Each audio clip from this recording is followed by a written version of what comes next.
study Surah, Surah number 13. And Sister Yamina will again be hosting us tonight.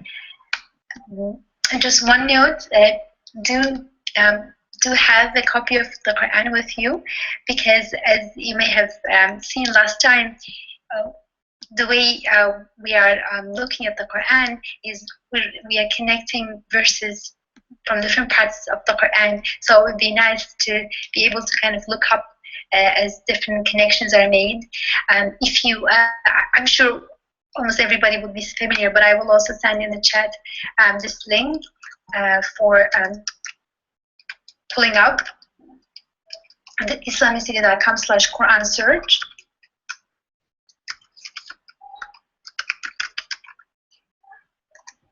That's also a handy way of looking up passages from the Quran. So welcome again, and without further delay, I'll turn the microphone to Sister Yamina. Assalamu alaikum.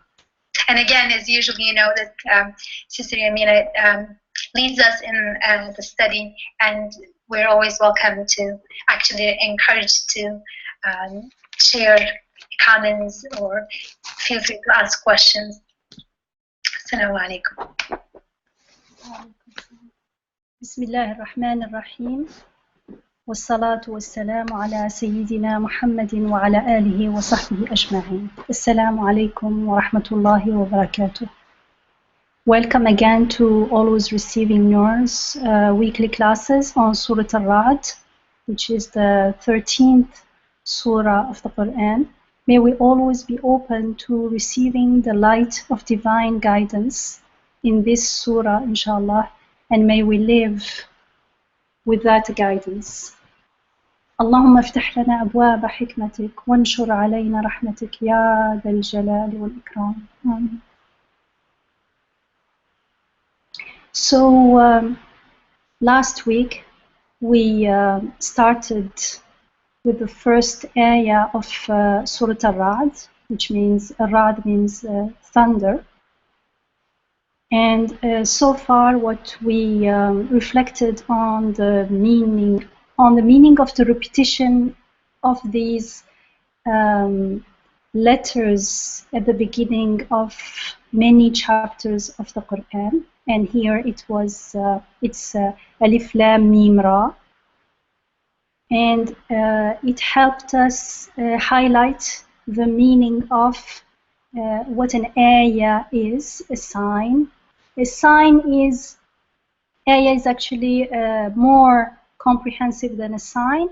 However, a sign is the closest word in English that I can use to talk about ayat. And that's why I refer to ayat as ayat mostly rather than sign. And so we talked also about the ayat. And this is a word that is a term, actually, that is repeated a lot in the Quran, 382 times. And it is used in reference to not only the units of the Quran, the so-called verses of the Quran in English, but also to any being, event, anything going on in the world. And we also talked about the significance of tilka used at the beginning of this ayah, which means those, as opposed to these, as it is usually translated in English at least. And the fact that the ayat refer to both is very, very important. We have to keep that always in mind. It's not always obvious when you read the tafsir.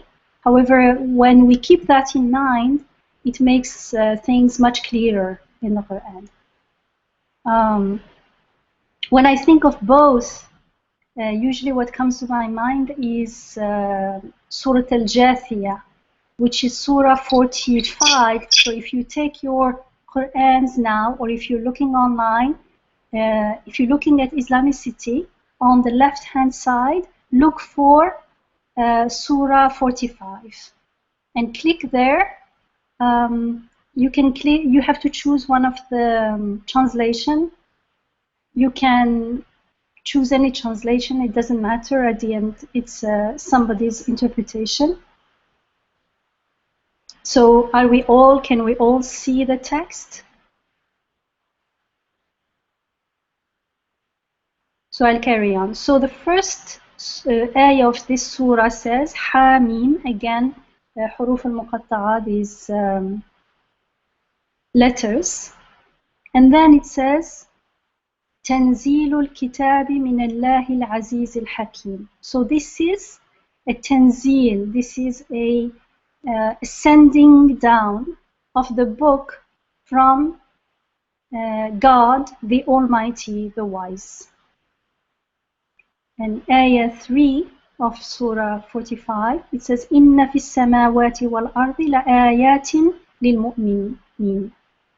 So it says, indeed, in the heavens as well as on earth, there are signs, there are ayat for the لِلْمُؤْمِنِينَ, for the mu'minin, for the believers. And in 45:4, it says, وَفِي خَلْقِكُمْ وَمَا يَبُثُّ مِنْ دَابَّةٍ آيَاتٌ لِقَوْمٍ يُوقِنُونَ.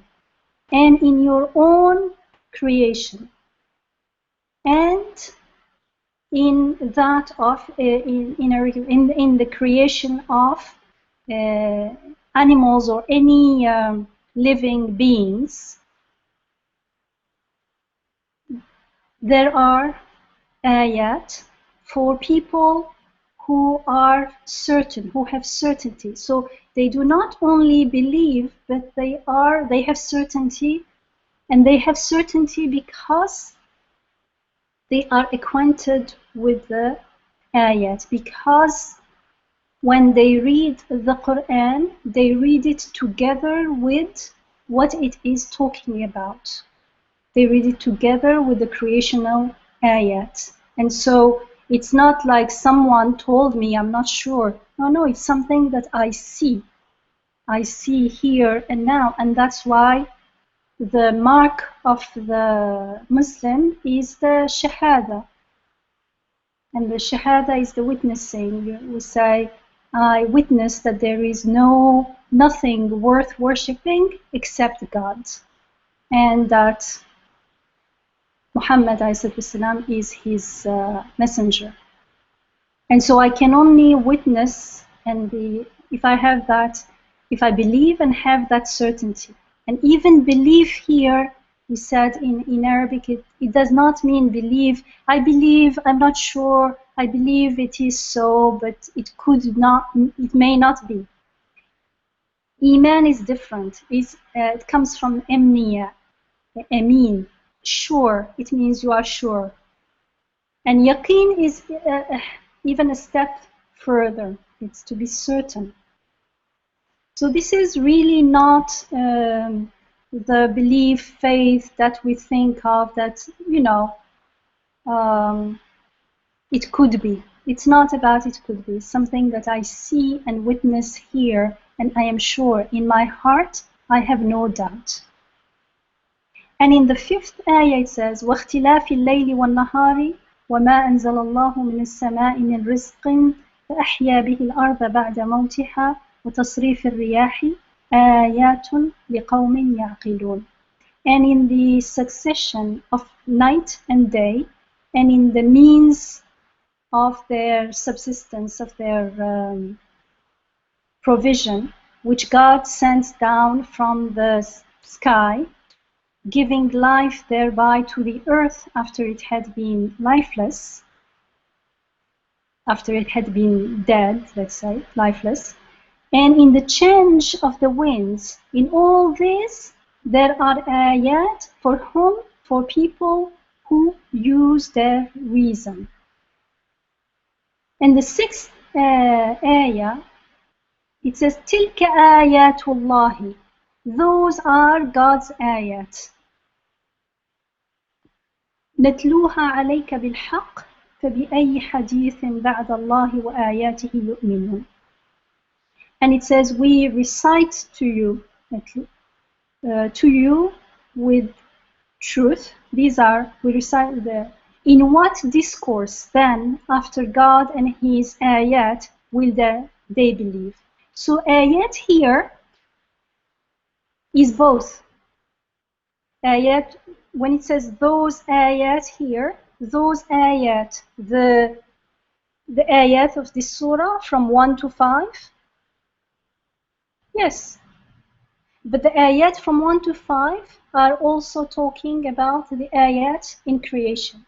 So when it says those ayat, it is both the Quranic ayat as well as the creational ayat, the ayat in the world in creation. And that's why afterwards it says فَبِأَيِّ حَدِيثٍ بَعْدَ اللَّهِ وَآيَاتِهِ يُؤْمِنُونَ. In what speech, in what discourse will they believe after God and his ayat? Because usually we think of discourse and speech only as the Quran. However, he is saying his ayat and his ayat according to this Quranic ayat include in it the ayat in creation. So this is very, very important. So God speaks in both ways, through speech, through words, like in the Quran, and he also speaks through creation. And that's the only way we understand. If there was only speech without action out there in the world, I wouldn't know what he was talking about in the Quran. And so then we came to tilka ayatul kitabi. Those are the ayat of the book. And we stopped as what does kitab refer to here? Usually we are back to Surah Rad, right? Yes, we're back to Surah Rad. That was the thank you, Isra, for reminding me. The Jathia, the few ayat we just looked at, was to remind ourselves again and to give you an example from the Quran. Like, where did I get this from? Of course, from the Quran and from people who understood the Quran in this way. There is a tradition that is coming down to us that has been relegated to us. It's an amana. And so we can see in this Surah 45, in these first few verses, how the two signs, the two kind of ayat, the ayat in the world out there and the ayat in the Quran are completely interconnected. So much that in ayah 6, when it says those ayat, God's ayat, it refers to both, because even if someone says, no, it's only the Quran, again, the Quranic ayah is saying it is talking about the ayat in the creation. Subhanallah, it's so beautiful. So when we talk about revelation, it includes both, because revelation is coming through the ayat. And so back to ayah 1 of Surah Al-Ra'd, it starts with Alif Mim Ra, and then Tilka Ayatul Kitab. Those are the ayat. That's what we talked about, reflected on, inshallah, last week. And now we want to see, they are the ayat of the book. And what is the book? Which book is this? And usually it is explained as referring to the Quran. But again, it's like, okay, so what is the Quran? If someone is like us, starting from the beginning, it's like explaining one thing we don't know with another thing we don't quite know. And usually when you say Quran, many of us may think of the Mus'haf. The Mus'haf is the book, the physical book sitting on your shelf or on your table. In some places where I grew up, it was called Mus'haf, but in some other places, that's called directly the Quran.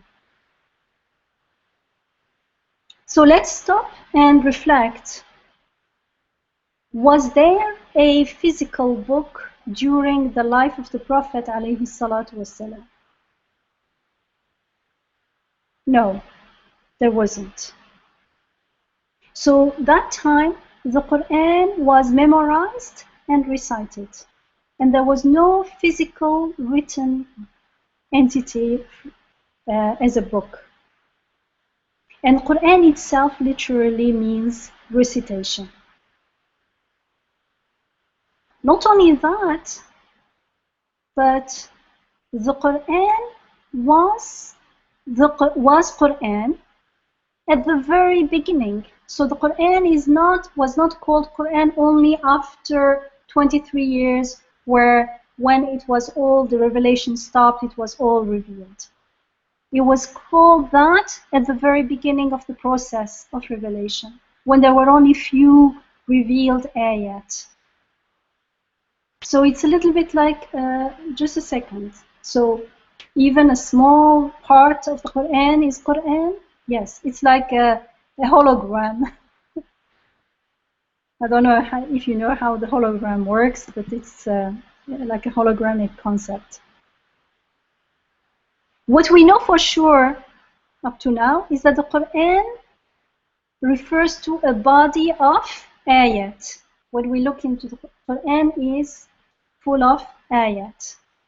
And the singular of ayat is ayah. And remember last week what we said about the ayah is that it has two components. There is the signifier, the words that we read and we see or hear. And that signifier points to the signified meaning, the message. So just because I understood the signifier, those are the ayat of the book, does not mean necessarily that I received the signified message. Otherwise, there will be no need for reflection and prayer and asking for guidance.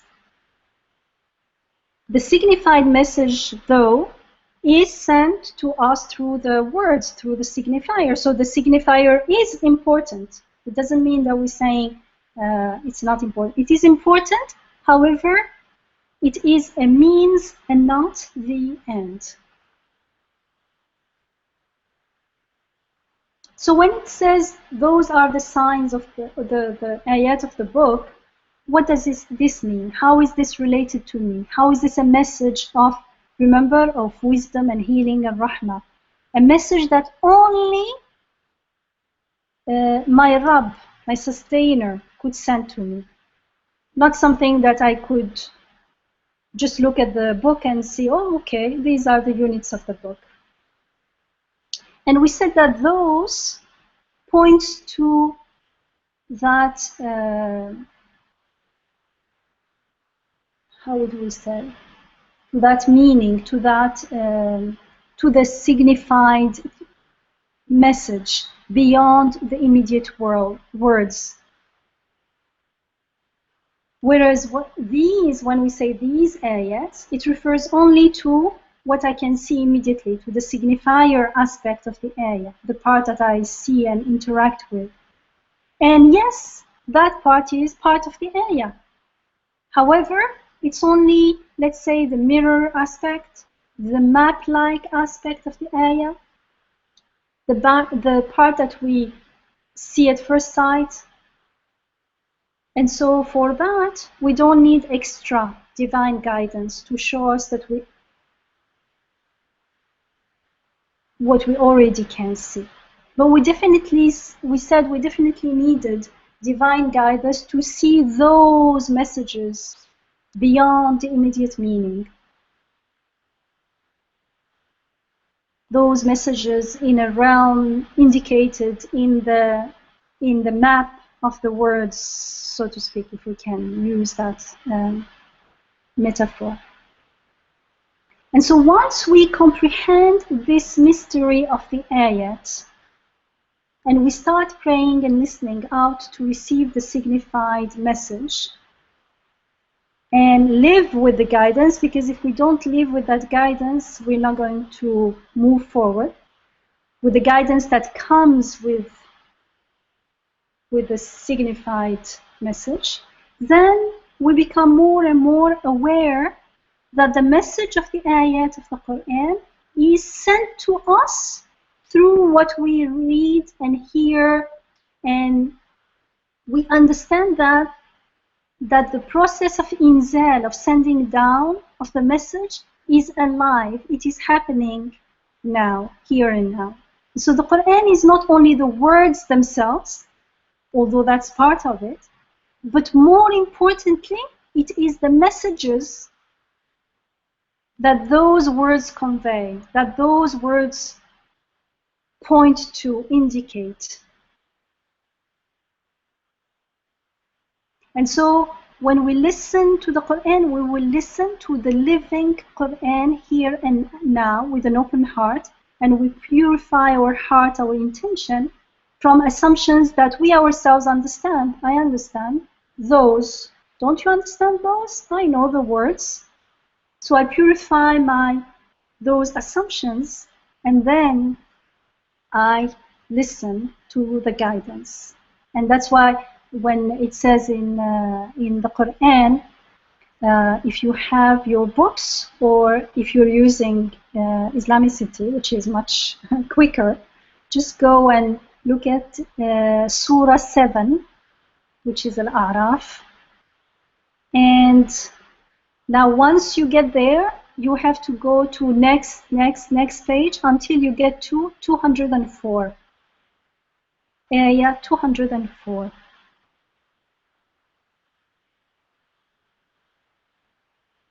So Surah 7, Al-A'raf, Ayah 204. It says, وَإِذَا قُرِئَ الْقُرْآنُ فَاسْتَمِعُوا لَهُ وَأَنصِتُوا لَعَلَّكُمْ تُرْحَمُونَ. It's just a beautiful ayah. It says, when the Quran is recited, listen to it in Arabic, قُرِئَ الْقُرْآنُ. It's from the same words. When the recitation is recited, when the Quran is recited, here is the most important thing. Pay attention, pay heed, and listen in silence. فَاسْتَمِعُوا لَهُ وَأَنصِتُوا, so that you may be graced with rahmah. And usually this has been understood as stop assuming things about the meaning of the messages. Just because you understood the apparent, the signifier, it doesn't mean that you got it all. That's just the beginning. That's just Bismillah. Wait, now you understood that, Alhamdulillah. Now wait, what is coming next? Pay attention. Listen in silence, so that you may be graced with rahmah.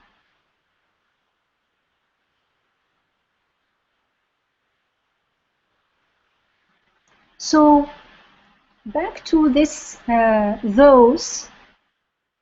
we mentioned last week that just like tilka, which means literally those, is translated as these in Surah Al-Baqarah. So you can go to Surah Al-Baqarah, it's Surah number 2. It's nice when you do this because you get to learn also which surah comes first and next, and their names. So in Surah Al-Baqarah, Surah 2, look at the second ayah. Those who can read the Arabic script, it says, ذَلِكَ الْكِتَابُ لَا رَيْبَ فِيهِ هُدًى لِلْمُتَّقِينَ. So ذَلِكَ literally means that. However, mostly it is rendered, it is translated as this. So for those who can't follow from the Arabic, this ayah, which is chapter 2, ayah 2, that book, let there be no doubt about it. It is a guidance for all the God conscious. So just like this book, these ayat, is it correct? Yes, because as we said, the ayat as well as the book, because the book is constituted of the ayat, are both these and those. The book is both this and that. However, there is a point in the Quranic expression, those ayat. I mean, these ayat is, sorry?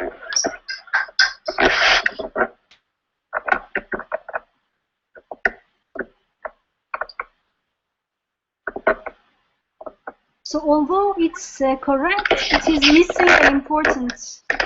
Just 1 second, friends who have just come in, welcome. Just could you make sure you're muted so background sounds don't come in? Thank you. Thank you, Isra. So although this book or these ayat is from one perspective it's correct, but when we miss the literal meaning, the Quranic expression, those ayat, that book, then we're also missing something. Sister Yamina, may I just add a little thing here? Sure. It's a little funny, but this ayah that says Surah 2 number 2, ذَلِكَ الْكِتَابُ, as you're saying, it literally means that is the book in which there is no doubt. There is a medieval Christian author. I think he was an Arab, Christian Arab theologian. I can't recall really much about. I read it a long time ago. But he says, he's writing a polemical text, and he's looking at the Quran to find clues for the truth of Christianity, and actually it's the real religion and so on. So he's arguing with Muslims, saying that this is even your book is saying that Christianity is true, and the Bible is the truth. So when he has a comment on this, he says that the Quran itself is saying that is the book, because it's not talking about itself, it's talking about the Gospels, the Bible. That is the book, the Quran is saying. So that's just, of course, not directly helpful here, but it is interesting that how he noted that literally this means what we say this, what this translates as this ذَلِكَ, is literally means that, and then he's taking it somewhere else. But that's interesting that you're highlighting the importance that the Quran knows. Maybe knows there is a difference between this and that, and it's using that here. Or, that is a term. Maybe some people said this because they were, it's this book, this Quran. Do not think it's another book or something. I never thought about it that way.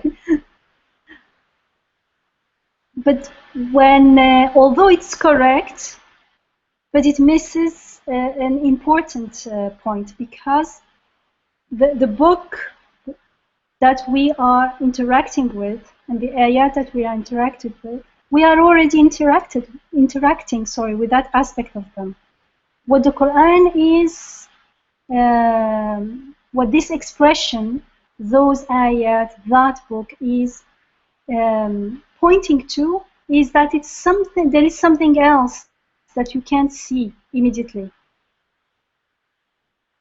And what I always found intriguing is, why would anyone translate those as this and that as this? And as we talked last week, it's not just because of the English translation, it is based on tafsir, that in Arabic said that here means this. And so they reinterpreted the literal meaning. And I think, or I feel personally, that it's because it seems to be referring to this book. You know, the book I'm familiar with this book here, right on my table, or this book right in my memory, if I memorized it. But is that the kitab, the book that this ayah is referring to? When it says, those are the ayat, the signs of the book. And in Surah Al-Baqarah, when it says that book, is it referring to the book on my table, the Quran on my table, or the Quran that I learn by heart, or the Quran in an audio?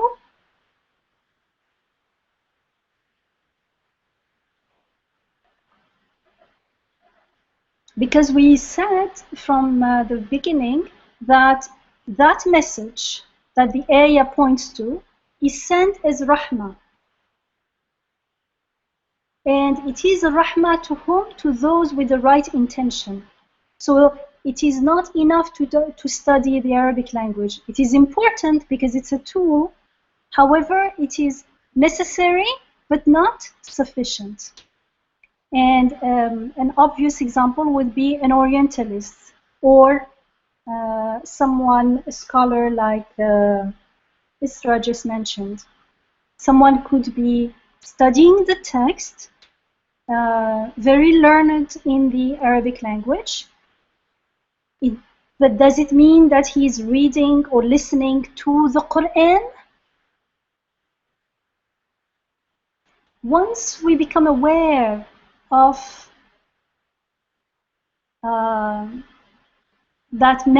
those messages beyond the words, and then we start feeling the truth in them, because those words, the messages we get, are coming to our hearts. It's a tanzil, they are sent down. There is an ayah, I'm sorry, I can't remember the number, but it says that we send down this Quran onto your heart.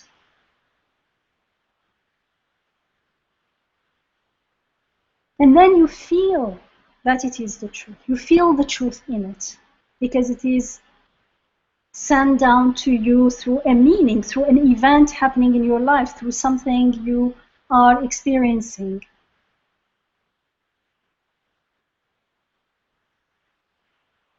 Otherwise, if there is no enlightenment, no transformation in our lives, just reading the text and for different reasons, for different purposes, with different intentions. Some people, according to their intention, may be reading a text, even a sacred text, an ancient text, but they are not reading the Quran.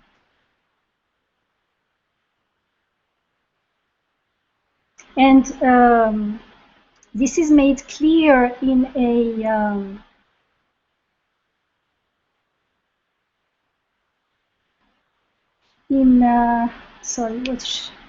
Surah Al-Hajj 22, Ayah 46. So if you are using Islamicity, you go on the left, on the right hand side, and you click on 22, and you go to probably the second page, usually would be 46. So the first page, and then next, the second.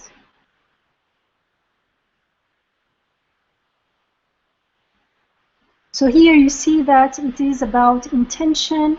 When our intention is to read this text as guidance, and our heart and our insight, our basira is open, then we are likely to receive messages beyond the words. Otherwise, if our heart, if our basira are not open, then we will see the words We may understand them correctly, we may know all the grammar and everything, but we will still remain blind to their messages from our Rabb, from the guidance from our Rabb. So inshallah you found the ayah. It says أفلم يسيروا في الأرض فتكون لهم قلوب يعقلون بها أو آذان يسمعون بها فإنها لا تعمى الأبصار ولكن تعمى القلوب التي في الصدور. Have they then not traveled around the earth, and do they not have hearts to understand with, or ears to hear with? Verily, it is not the eyes that are blind, but it is the hearts that are in the breasts which are blind.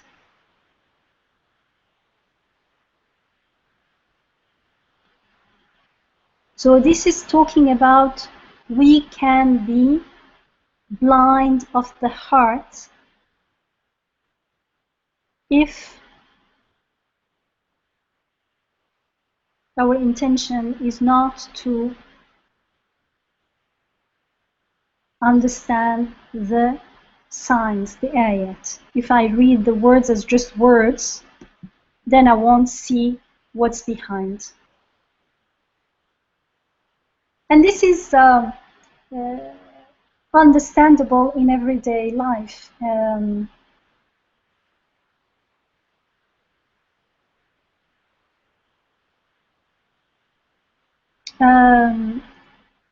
An example came to me, which when I first read it, I liked it because it's a nice way to understand what's going on.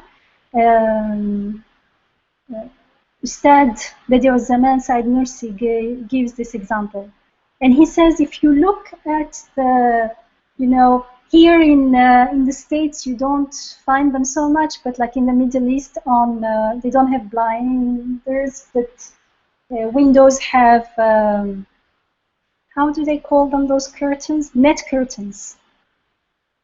So you have net curtains. And the net, when you look at the window, if your intention is to look at the curtain, believe me, you will see the curtain and you won't see outside. However, the moment you change your intention and you intend to look outside, the curtain, after a while, you're not even aware that there is a net curtain there. You see right through it. And that's exactly how the text is, and we will see with the next ayah, the second ayah, the beings in the world are. If we look at them, if we look at the words as though there is nothing else, that's what we see. The moment we intend to listen to the messages they are leading us to, then they become so transparent. And that's exactly what the ayah is. And so the same speech may cause some to be guided to the intended meaning, the signified meaning, and others to go astray. They say, oh, I don't see anything in these words. They're just words, just repeating the same thing again and again. And it all depends on our intention. And if you go back to Surah Al-Baqarah, which is number 2, and ayah 26. It says, يُضِلُّ بِهِ. Well, okay, the ayah, I'm reading from the end of the ayah. Okay, so because you are not, the ayah starts, إِنَّ اللَّهَ لَا يَسْتَحْيِي أَنْ يَضْرِبَ. So God does not shy to propound the parable of a gnat or a fly or ba'udha, small fly kind of thing, or an even smaller thing. As for those who believe, they know it is the truth, it is the haqq from their Rabb. But as for those who deny the truth, وَأَمَّا الَّذِينَ كَفَرُوا, they say, what does God mean by this parable? He, God, causes many to go astray through it by means of this. This parable is part of the Quran. It's an ayah. So this speech, this Quran, this ayah, God causes many to go astray through it, and He guides many through it. The speech is the same, but some go astray and some are guided. But He only causes to go astray the deviators, those who already forsake the straight path. Al-fasiqeen, those who are rumbling around and do not have the intention to follow the guidance.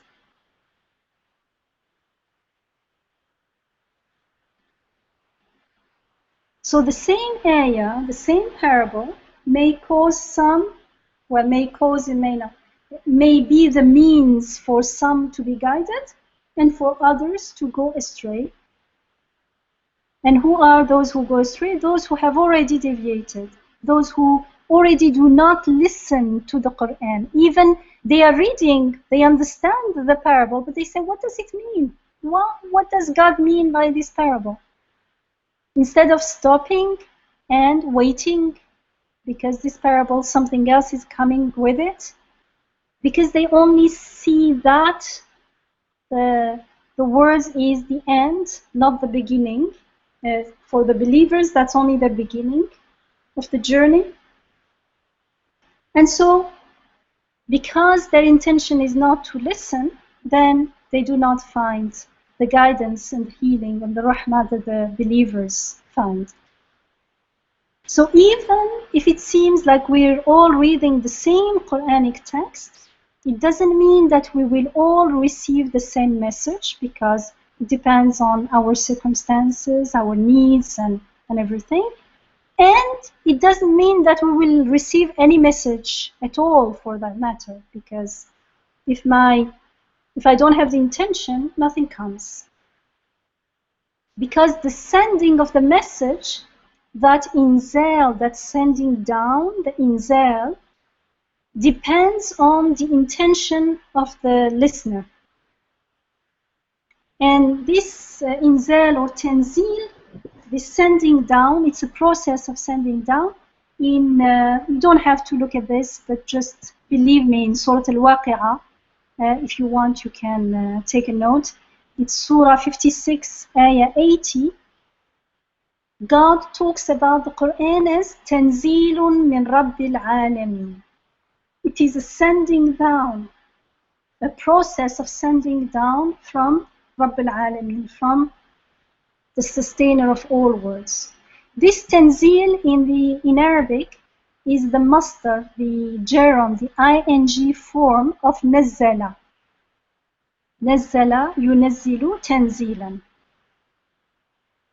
So the Quran, according to this ayah 5680, and not only this, but many ayah, is an ongoing process of inzal, of sending down. It is not a static physical book sitting on my shelf. And what makes it easier to understand is there was no physical book that we could touch at the time when it was first being revealed to the Prophet Muhammad alayhi salatu wasalam. And so just because now we have the whole text in writing or in audio or in our memory, inshallah, it does not mean that we have been blessed with the message of the Quran. The sending down of the messages, the tanzil, happens in interaction with first our intention, as well as with the ayat in creation, here and now, what's going on in the world. So, for instance, when Allah says, look at the ayat, look at your food, then that Quranic ayah only unfolds. It only delivers its message to us if first, of course, we have the intention to listen and to be guided with the message. But practically, the second is when we actually do look at the creational ayat and interact with them as we are told in the Quranic ayah. So there are lots of ayat in the Quran when it says unzur, look. انظر كيف نبين لهم الآيات. Look how we make the ayat clear to them. It says قل سيروا في الأرض ثم انظروا كيف كان عاقبة المكذبين. Go around in the earth, on earth, roam around, like, and see how the end of the disbelievers was. So there are lots of them. قل انظروا ماذا في السماوات والأرض. Go, look, observe, see what is in the heavens and the earth. It also says in 29:9, قل سيروا في الأرض فانظروا كيف بدأ الخلق. Go around on earth, roam on earth, but don't stay in the same place. Go around and see, look how He has started the process of creation. In 30:50, it says, فانظر إلى آثار رحمة الله كيف يحيي الأرض بعد موتها. This is a very well-known ayah.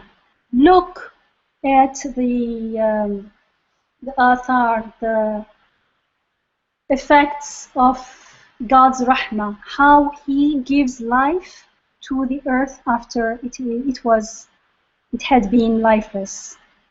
In 80:24 it says, فَلْيَنْظُرُ الْإِنسَانُ إِلَى طَعَامِهِ. Let human look at his food. And let's look at one of these many ayat where it says, look. Well, Allah is telling us, look. Look is a command, an amr, just like it says, fast, pray. Here it's saying, look. Allah is saying to me, look. So I will invite you to go to ayah 6. Chapter 6, Al-An'am. Chapter 6, Surah 6, ayah 99. Just one example of these. Just a note, if you're using the website, islamistic.com/Quran search, there on the right-hand side, there's also verse search. If you put the surah number, chapter number, and then the verse number, it will also give you the verse directly. Thank you. Yes, that's true. Just write 6 and column 99. Make sure there's no space between them. And then it will give you, when you click, it gives you the ayah directly. So there it says, it is He who sends down water from the sky. With it we produce all living growth. Then we bring greenery from it, and from that we bring out grains, one riding on the other in close packed rows. From the date palm come clusters of low-hanging dates, and there are gardens of vines, olives, and pomegranates, alike yet different. Watch their fruits as they grow and ripen. In all this, there are ayat for people who would believe. إن في ذلكم, in all that. إن في ذلكم, in all that there are ayat for people who would believe. So at the beginning,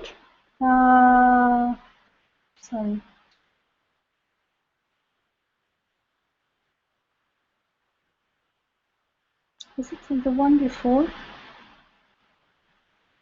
Anyway, so when it says go and look at this, these are the ayat, if I don't go and look, have I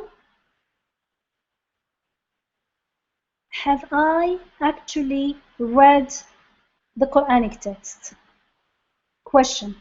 And I would like to hear from you, because there is no point in going fast and reading the whole surah if we don't get these concepts, which are like the building stones of the foundation of understanding the Quran.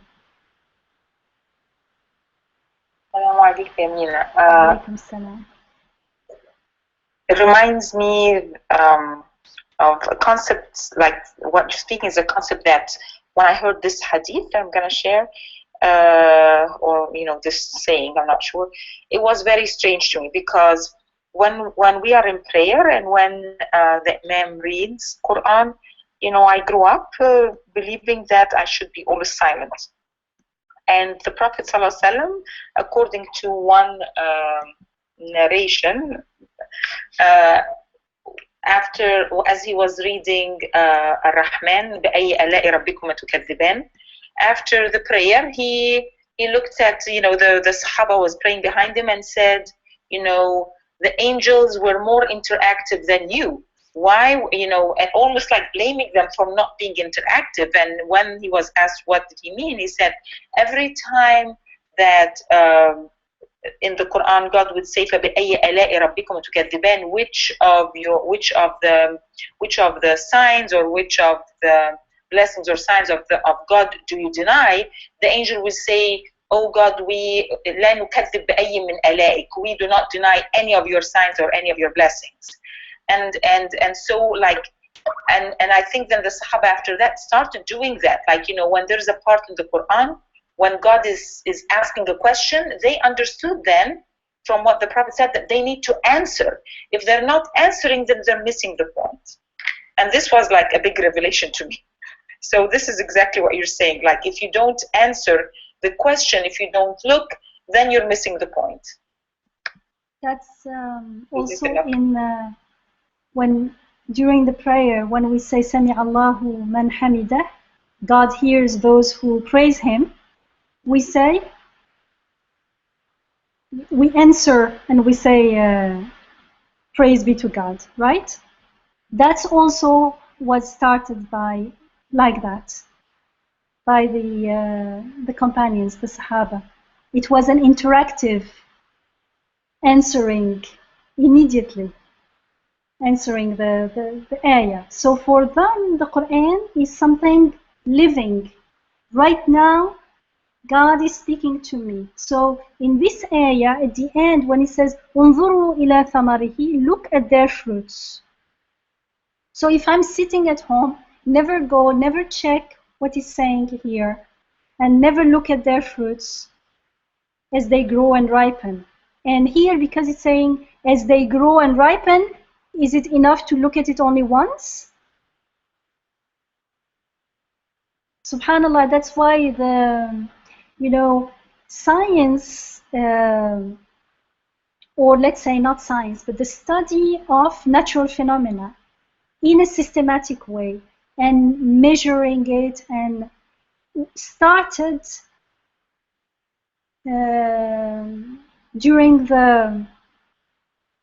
was started by Muslims mostly, if you look at the history, and the encouragement came because of the ayat in the Quran. There are so many ayats encouraging us to go and look around us. So some people think that there was suddenly, because it's like suddenly, no one studied the world in a systematic way. Before they studied it only for some very specific things. And some scholars think it's because of the encouragement, the culture coming from the Quran, that you find all these people suddenly started studying the natural phenomena in a very systematic way, and that later came to be known as modern science. Not in its spirit, but in the aspect that looks to studying and observing the world and observing nature. So here, the point here is, if the ayah, if Allah through this ayah is telling me, look at how their fruit, how they ripen, how they grow, and if I never go and look, I am saying I am not reading the Quran, where I am not fulfilling the Quran, and therefore can I expect this ayah to unfold in my heart? Can I expect Allah to send me some messages with this ayah that will change my life, that will change how I look at things around me,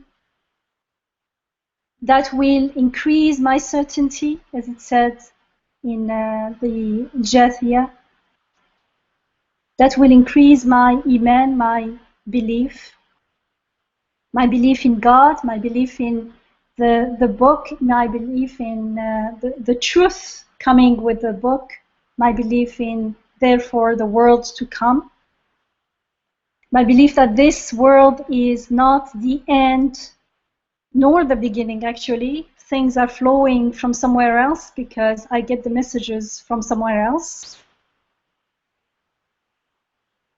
So unless I actually go out into the world and observe the rain, as it says here, and then the growing process of all kinds of food and fruits and greenery, as it is I'm asked to do in this area in 699, and unless I go and reflect on those processes and see the activity of Rububiyyah there, how can I ever get a glimpse of the message of this Quranic ayah? It becomes a static, dead, lifeless, not dead, but like lifeless, static text. But when I go and interact with it, it says, go and look. So I go and look, and then I wait. I do my homework and I wait. What is coming next with it? And so then this is the living Quran speaking to me, and me listening to it and say, yes, I heard, okay, I'm doing my part and I'm still waiting. That's the taslim, the surrendering. And it's part of the listening. It's an active listening.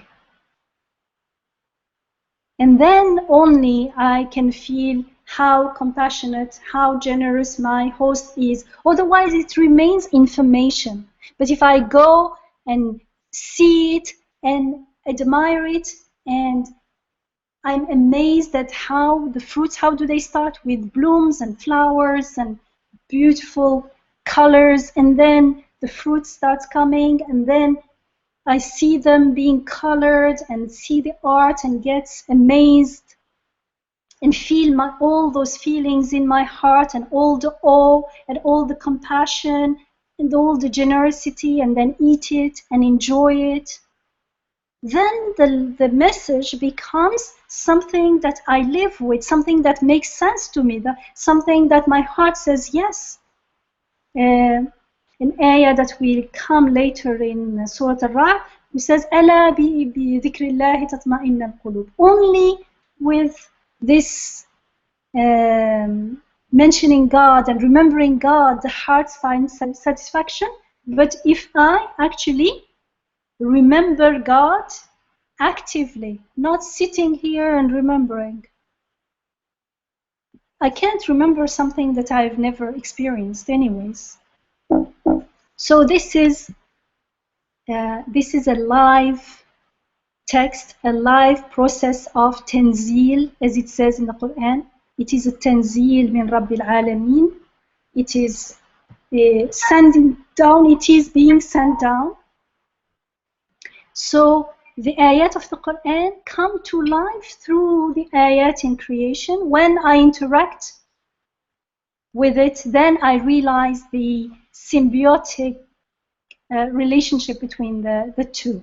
And I can't read one without the other. And I can't listen to one without the other. And I myself, because I'm part of the world and I can only feel the meaning and comprehend it and taste it and experience it within the world, not in my head, not even in my imagination. I have to refer back to something that I lived in the world. So the tanzil again happens here and now through the interaction of Quranic and creation and ayah. And this is why the Quran is both the book and as well as the message beyond the book. Just as the ayat, it is these ayat and those ayat, the signifier and the signified. And so is the book. The book is the text, the words, but it is also the message beyond the words. And the Quranic message is actually protected in the book. It says something that you all know in Surah 56, and I am going to read from 77 to 80, but it's many of you have heard this. إنه لقرآن كريم في كتاب مكنون لا يمسه إلا المطهرون تنزيل من رب العالمين. So this is indeed a noble Quran, a noble recitation actually, at the same time, in a book well protected. So Al-Quran Al-Karim fi kitab. So the Quran is in a kitab, in a book. And Maknoon is both, it is guarded, it is inside, but it is also for protection as well. لا يمسه إلا المطهرون. No one may touch it except the purified. Remember, there was no physical book to touch at the time of the Prophet ﷺ, because many will understand this as no one can touch the Mus'haf, the physical book, except when you have ablution, when you have wudu.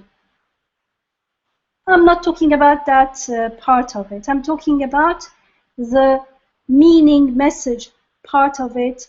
And since there was no physical book anyway at the beginning, so here it could not have been talking about the physical book. It says, who cannot, if you have not purified, if you don't have a pure intention, you can't touch the book, because you say, no, you can't touch. No, people can touch the book.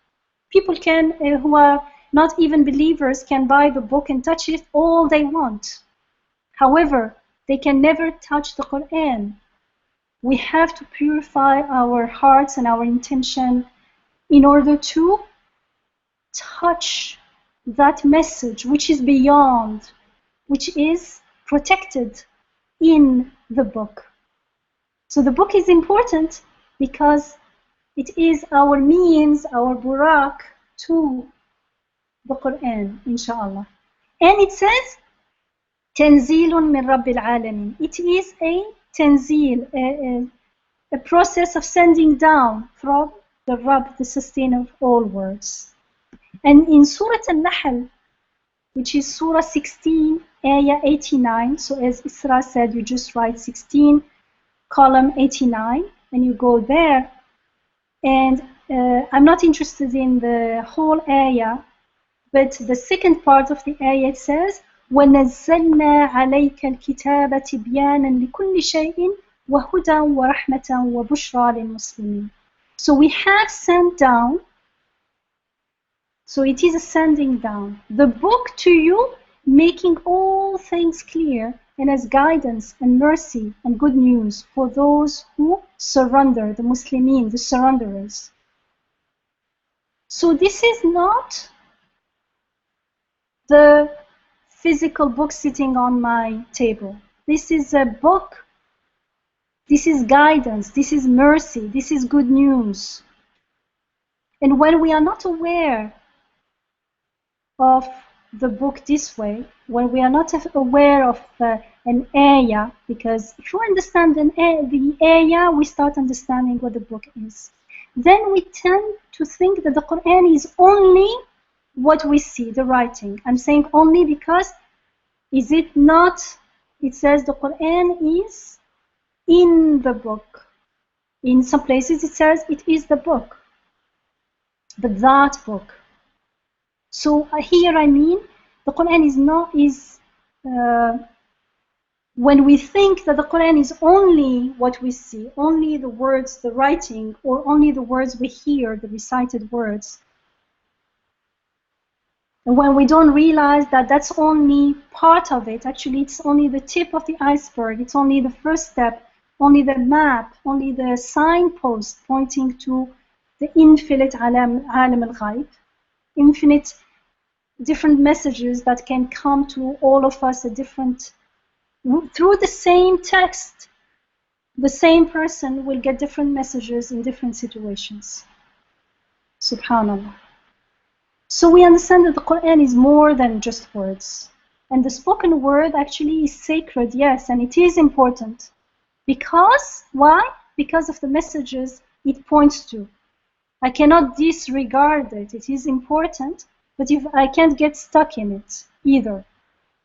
Because it conveys messages beyond itself. And so the Quran has been sent to make this also clear to us, and as guidance and good news for those who surrender, those who do not comprehend the Quran as being sent this way, which is as guidance and good news. They expect it to be a physical book, or they think it is a physical book. And this is ayah 153 of Surah An-Nisa, Surah 4, so 4 column 183. It says, the people of the book demand that you, talking to the Prophet ﷺ, make a book physically, a physical book come down to them from heaven. He says, the people of the book, they are asking you to make a physical book come down from heaven. But they demanded even more than that from Moses. When they said, show us God face to face. Say, okay, they want from you a physical book. They wanted something even more from Musa alayhi salam. They asked him, show us God face to face. And they were struck by the thunderbolt for their presumption. Even after clear signs had come down to them, they took the calf as an object of worship. Yet we forgave them that and gave Musa alayhi salam clear authority. So when these people, the people of the book, asked the Prophet ﷺ for a physical book, the Quran is not telling us, but you have the physical book, you give it to them. That time there was no physical book anyways.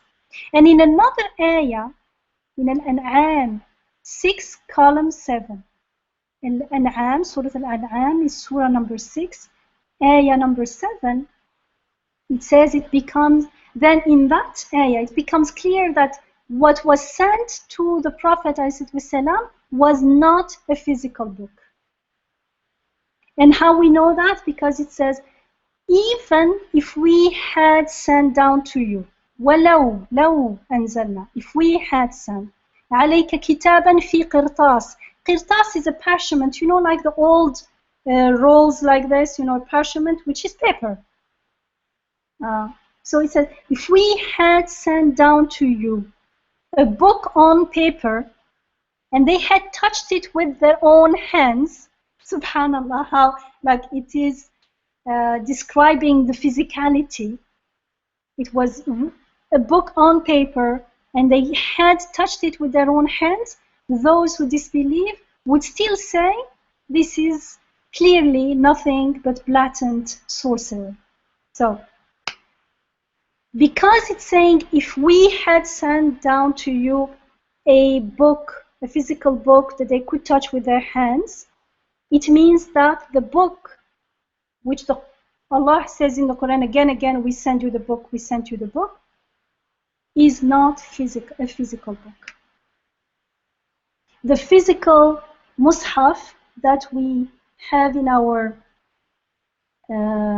on our shelves, or now we have audios, or in our memory, we learn it by heart, are memos. That's it, memorizing. When we memorize it, it's less physical, so we're more likely to understand that it's just an area. It is a memorandum to remind us of something. That's something that we went out in the world and lived and experienced and witnessed and confirmed, and we felt in our heart that certainty that yes, our Maker is generous, He is compassionate, He is the Rabb, He is Rabbul Alameen, He is the sustainer of all worlds.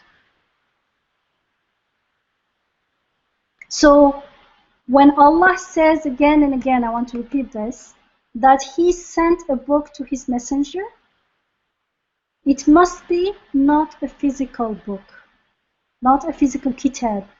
And when we are urged to believe in the kitab, in the book that was sent to the messenger, it must be referring to something not physical, and more than just believing that God sent the Quran to Muhammad ﷺ. Because that, if I say God sent the Quran to Muhammad ﷺ, that's part of believing in the messenger, in Muhammad ﷺ as a messenger. If he's a messenger, he's a messenger because he brought us a message. And that's what we call the Quran. So to believe in the book is something more than this. And if you go to Surah 4, Surah An-Nisa, Ayah 136, which is 4, column 136, it says, Ya ayyuhalladhina amanu, O you who believe. Aminu, believe. In what? Billahi wa rasulihi wal kitab alladhi nazzala ala rasulihi. So, O you who believe in God and His messenger, and in the book which He has sent to His messenger. And the book which He sent to those before. Anyone who denies God, His angels, His books, His messengers, and the last day has gone far, far astray. So here we believe in God, we believe in the messenger, we believe in the book. And so when we say we believe in the book, it does not mean in the book sitting on. It means in the message that comes through the ayat in that book, in that codex, in that mushaf.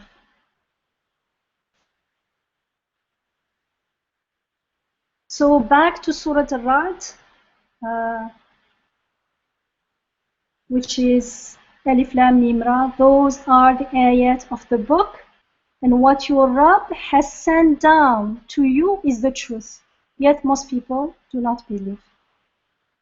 So, okay, most people do not believe, but if I want to believe, what do I do? How can I know it is the truth? If what has been sent down to Muhammad ﷺ, I mean, I haven't seen it. It was a long time ago. But the next ayah explains how. And the next ayah says, God, I will stop there. God is He who has raised up the heavens without any support that you can see. This is Surah Al-Ra'd 13, column 2. God is He who has raised up the heavens without any support that you can see, and then established Himself on the throne, and He has made the sun and the moon subservient to His laws, each running its course to a term set by Him. He regulates all that exists. He makes the ayat clear so that you will be certain of meeting your Rabb. So if we have no clue about what an ayah is and about what this tanzil, descending down, is, in ayah 1 it says, and what has been sent down to you is the truth. And suddenly it starts talking about the heavens and the sun and the moon. How is it to do? What is it to do with one? But now I hope we can see now that they are directly related. The ayah 2 of Surah Al-Ra'd explains us how we now want to believe that it is explaining to us how this is the truth. How it is the truth that what has been sent to Muhammad ﷺ is the truth. And so it attracts our attention to what? To the tanzil, to the sending down of the ayat here and now in the world. The ayat, the sun is an ayat that is still sitting there. The moon is here, the heavens, the skies are here. So the ayat that were sent with haqq to Muhammad ﷺ, those ayat in the world are still out there. And so it is attracting our attention to that, the sending down of the ayat, of the messages through the heavens, through the sun, through the moon. Allah is sending messages through them right now. So I don't have to say, how can I believe? I don't know. It could be the truth. It may not be. How do I know? It says, go, look, reflect, check, and you will see that the Quranic message is the truth indeed. Unless we understand the book as a dynamic process of sending down, of tanzil, then it would seem as though these two ayats are quite unrelated. So I will stop here, and next time, inshallah, we start directly from ayah 2, and we will see how this message, this sending down, is being explained to us in the following ayat, inshallah. سبحانك لا علم لنا إلا ما علمتنا إنك أنت العليم الحكيم وآخر دعوانا الحمد لله رب العالمين. الحمد لله. Thank you, Sister Yamina. Thank you very much for getting us through this intense reflection on key concepts in the Quran, and really pressing us to see the Quran not as a static text, but a dynamic address from our sustainer to us. And at this point, it would be nice if you could share your comments, anything that you want to add, or any questions you want to ask, or just to share what is most striking to you, if there is anything in today's discussion. Just to hear some of your voices will be exciting, inshallah. I have a question and a comment. So my question, Yamina, jazakallah khair first for all of this beautiful, fulfilling dose, spiritual dose. And my question is about the verse that you read in Surah An-Nisa. يا أيها الذين آمنوا آمنوا بالله ورسوله والكتاب الذي نزل على رسوله والكتاب الذي أنزل من قبل ومن يكفر بالله وملائكته وكتبه ورسله واليوم الآخر فقد ضل ضلالا بعيدا. So so here, like, I've always read this, and and thought that when God is referring to the book that was revealed to his prophet and the book that was revealed before, and whoever denies God and his angels and his books, because it's more than one book, and his messengers and the day of judgment, then he's lost. So I took that, like this specific ayah, I took it as a literal book because it mentions different books. So can you help me again with this ayah? Yeah. So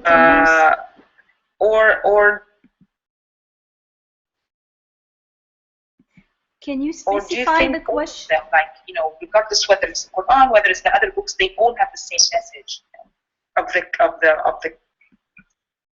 So my question is, I'm trying to just like, I'd like you to help me with this verse. Like, oh, I will start by saying, okay, it's like, I understand it's, you know, God is referring to the creational ayat.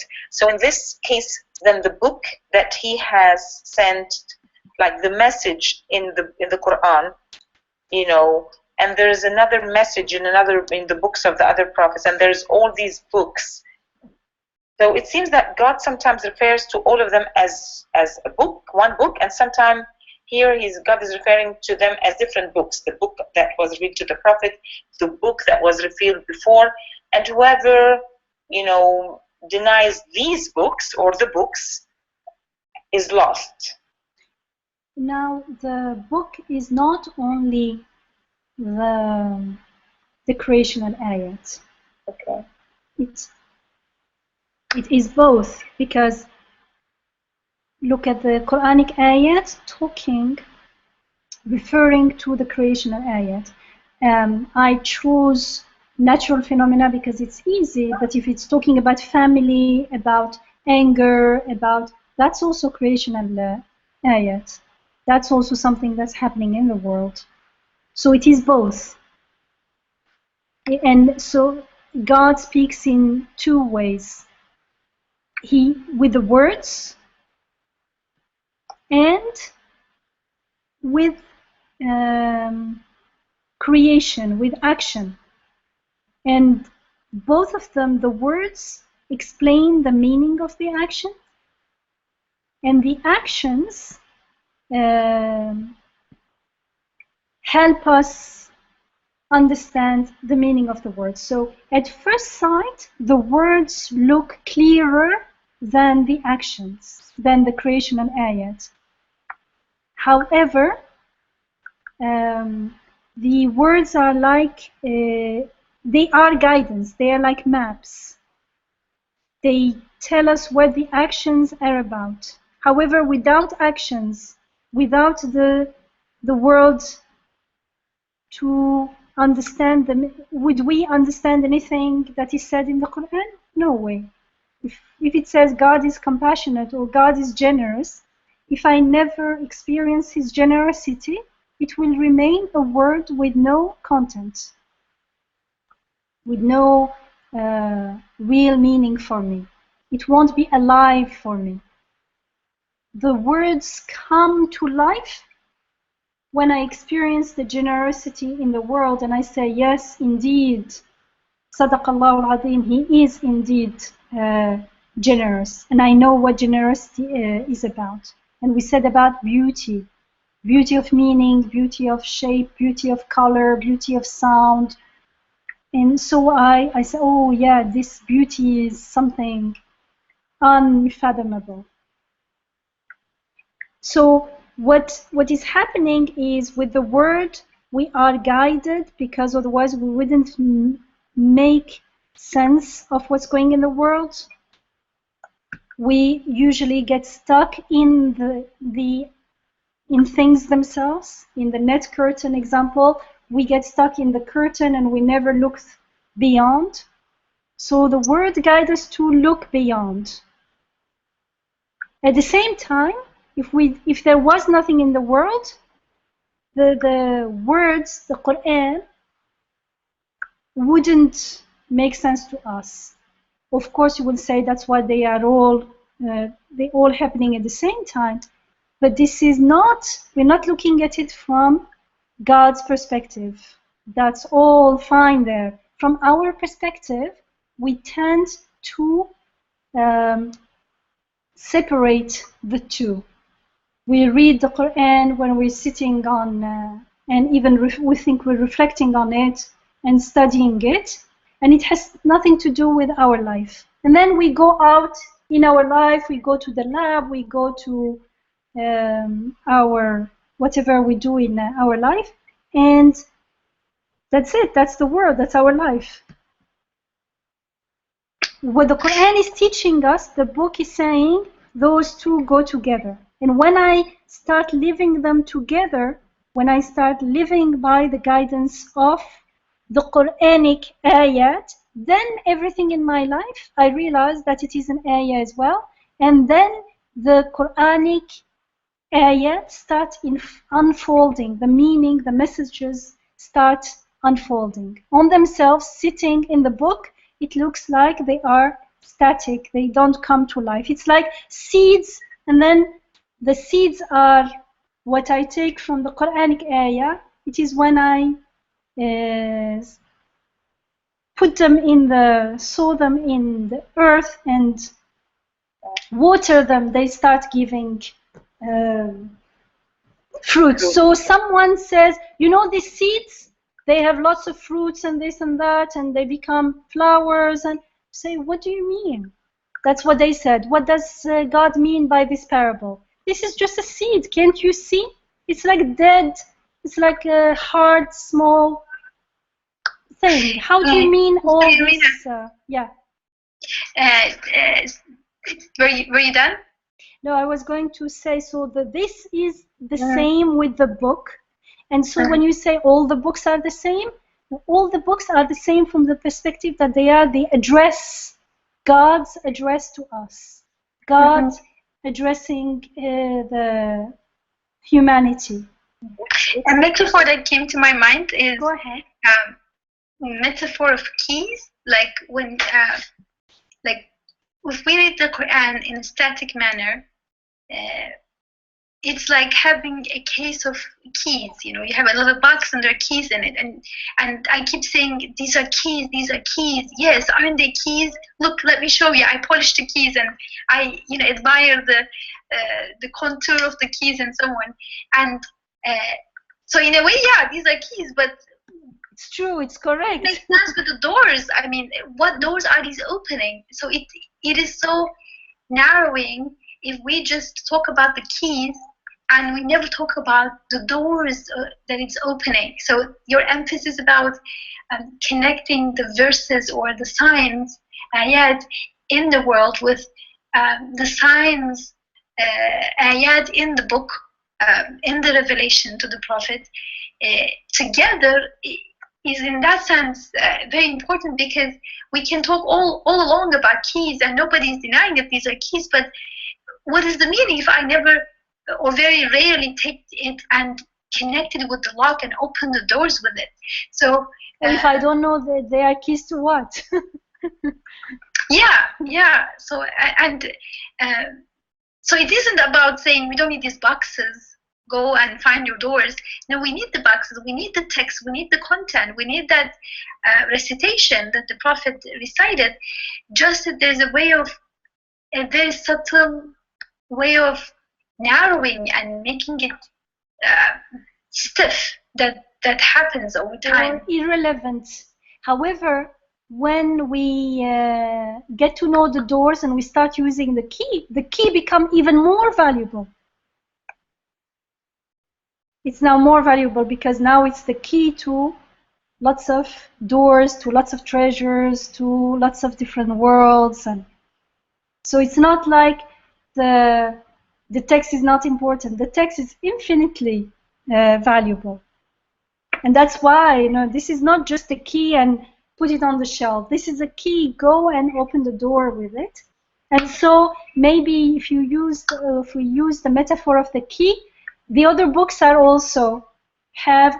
they are cases of boxes of keys as well. Yes, I think I like the metaphor of the keys, because then you need to experience opening the door. And subhanallah, just 2 days ago, I had a student that was telling me about a situation that is difficult for her, and she was saying, she was giving me the example. She said, it's so difficult. It's like getting someone from a village and giving him a manual that someone from a village who has never seen a car in his life, and giving him a manual of driving to study. And he does not even understand the concept of cars. So so it's, without going out and understanding about cars. And now people, when they, are trying to buy cars, there's like online now, you have those videos of each part of the car, like it highlights each part of the car, the suspension of the car, the windows of the car, the slope of the of the body, every little thing. And then people then start experiencing, and then when they get into the car, as they are examining all of this, then they appreciate the car more. They appreciate how it feels, how it moves on the ground. Does it have a stiffer feel on the ground for people who like sport cars versus a more comfortable feel? Then it becomes like every part of the driving, people who are into cars, my family, specifically my brother, very much into cars. And when you start speaking, his eyes light up. He understands and feels every part of it. And I think it's the same for people, like for us. If we and he became that way because he kept reading and experiencing and trying cars. And I think this is what God wants us to do, is the more the reason he says go out and test and look and see, because the more my brother went out and tested cars and looked into and read about it and understood why is everything there, the more his love for cars increased. And the same, because God knows us, he says do it again and again. Like my brother would never, like, even when he comes to visit me, if there's like any place where he can go in and look into cars, regardless of what cars, he would go and do that. And he looks at them and speaks of them as human beings. And this is a passion just for cars.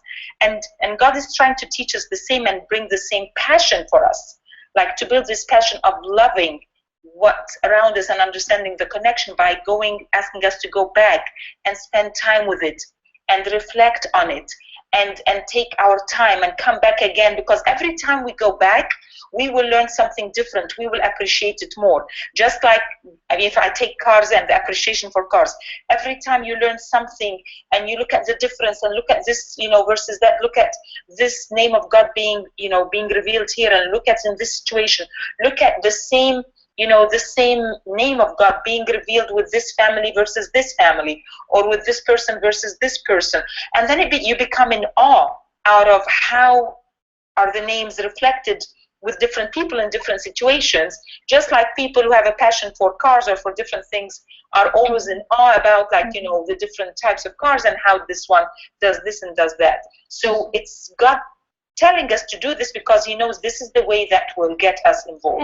And what we will focus on next week is that God, when he tells us to go out in the world and interact with this ayat, he teaches us how to interact with them as ayat, not the car for the car, not the sun for the sun itself, but as an ayah to its Rabb, to its maker.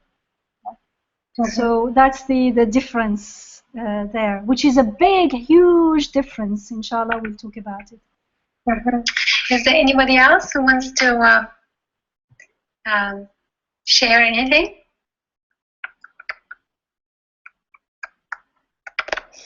And it's recognized. No, Alia. No. I'm gonna ask him. I'm gonna text you something. Don't worry. Okay. Sorry. Assalamu alaikum. Alaikum salam. My name is Marilyn, and I was invited to the group by a beautiful professor at St. Joe's. Alhamdulillah. And if I begin to speak, I think I'll have everybody here for another half an hour, and we don't want to do that. So I will hopefully pause and reflect on class tonight, and inshallah, look forward to And I guess what I really want to say, I want to just thank you women for taking out the time to offer this opportunity. And I can only speak for myself, but to an individual like me coming in, this is invaluable, and it's really a precious gift that I know takes time and energy, and I just really wanted to say thank you very much.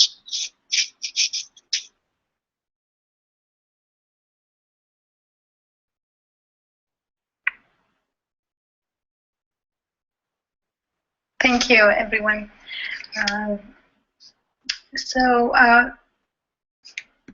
Inshallah, then I don't want to end the session, but I'm supposed to end the session. It's a funny feeling. But did anyone else want to share anything or highlight anything that maybe that could be our assignment for next time?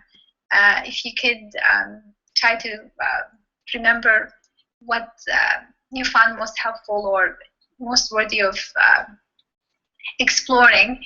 If you can share that next time, that would be helpful for as a recap as well. Just an announcement that next week, next Wednesday will be the first week of the month, and as you know, we have in the beginning of each month we have a teleconference. So next week, one Wednesday, again at this time, we will be meeting. Just at this time, it will be a teleconference rather than continuing the study of the Quran. Inshallah, it will be again from Quranic wisdom, but just that, it will be a little bit changed because we will not be working on a particular Quran passage in this particular way, and we'll continue the following Wednesday to study from Surah. So join us, inshallah, next Wednesday, again at 9 p.m. For our monthly conference, which will be about life after death, and any other, that's all for now. So thanks for joining us, and inshallah may we be blessed with the healing and the grace and the mercy of the Quran, especially in this beautiful sacred season. And let's pray, inshallah, for each other. And thank you very much again, Sister Yamina, for helping us get into the Quran more deeply. Jazakumullah khair. وإياكم. Okay. Assalamu alaikum. وعليكم السلام ورحمة الله وبركاته. وعليكم السلام.